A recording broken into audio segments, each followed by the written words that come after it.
एक समय की बात है कि भगवान बुद्ध चेतवन विहार में रह रहे थे।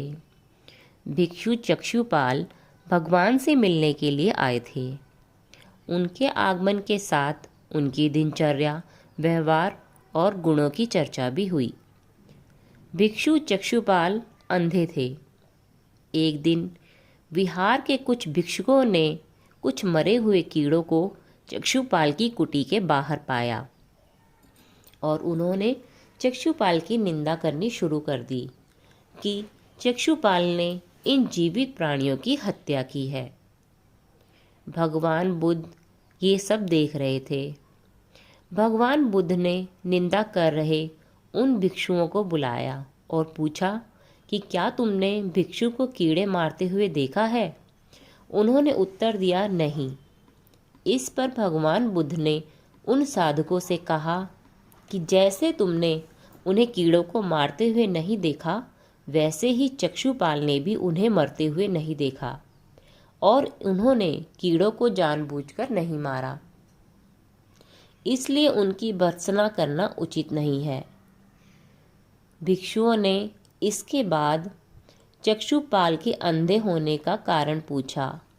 उन्होंने महात्मा बुद्ध से पूछा कि क्या कारण है जो इस जन्म में चक्षुपाल अंधे हुए हैं। तब भगवान बुद्ध ने चक्षुपाल के बारे में कहा कि पूर्व जन्म में वे एक चिकित्सक थे। एक अंधी स्त्री उनके पास अपने इलाज के लिए आई थी। उसके पास देने के लिए धन नहीं था, इसलिए उसने चक्षुपाल से कहा कि यदि वे उसकी आंखें ठीक कर देंगे तो वह और उसका पूरा परिवार चक्षुपाल के दास बनकर रहेंगे। तब चक्षुपाल ने उस स्त्री की आंखों का इलाज किया, जिसके फलस्वरूप उस स्त्री की आंखें ठीक हो गई। पर आंखें ठीक होने के बाद उस स्त्री को यह भय सताने लगा कि अब उसे चक्षुपाल का दास बन के रहना होगा। इसलिए उस स्त्री ने आंखें ठीक ना होने का नाटक किया। पर चूंकि चक्षुपाल एक चिकित्सक थे, तो उन्हें पता चल गया था कि स्त्री की आंखें ठीक हो गई है और वह झूठ बोल रही है। वह उसे सबक सिखाना चाहते थे, इसलिए बदला लेने के लिए चक्षुपाल ने उस स्त्री को दूसरी दवा दी। उस दवा के फलस्वरूप वह महिला फिर से अंधी हो गई।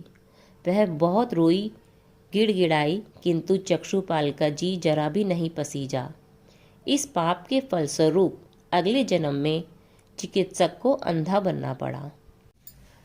तब भगवान बुद्ध बोले, हमें कभी भी किसी की मजबूरी का अनुचित फ़ायदा नहीं उठाना चाहिए, क्योंकि ये हमारे कर्मों में जुड़ता है और कर्म सालों साल तक पीछा नहीं छोड़ते।